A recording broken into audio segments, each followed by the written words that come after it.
The sea grew quiet behind us.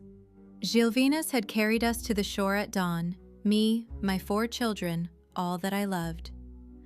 Before he slipped back into the waves, he held my face in his pale hands. "Remember the words, Eglė," he whispered. "Gilvine, Gilvinelli. If I am alive, milk foam. If I am dead, blood foam." And the children must never, never speak these words to anyone. I promised. We all promised.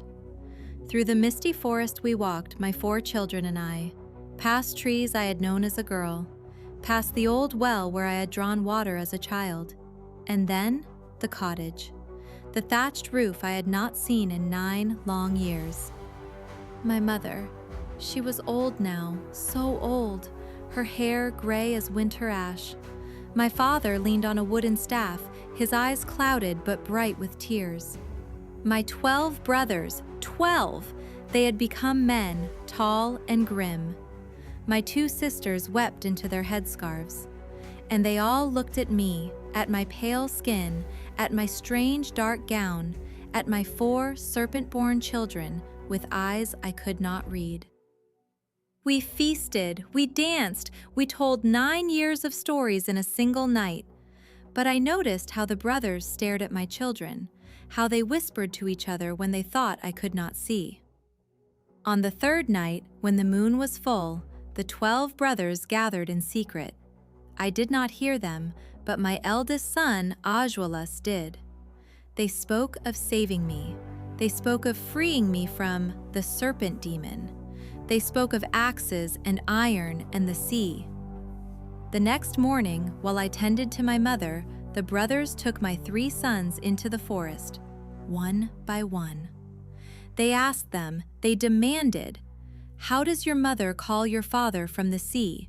What are the words?" My Ajualus, strong as the oak, refused.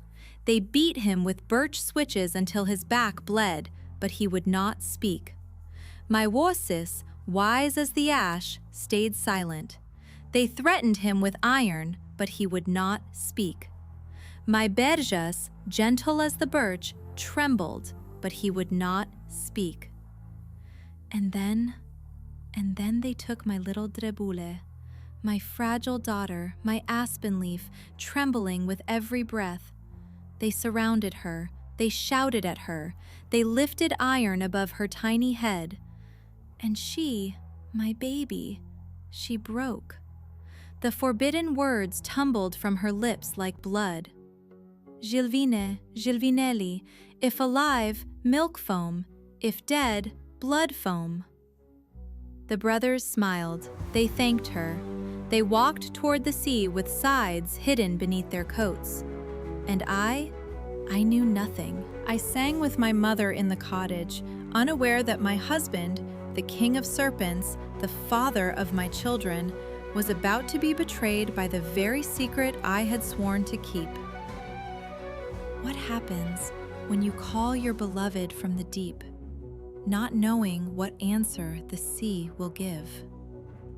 That is the question that awaits us in the final episode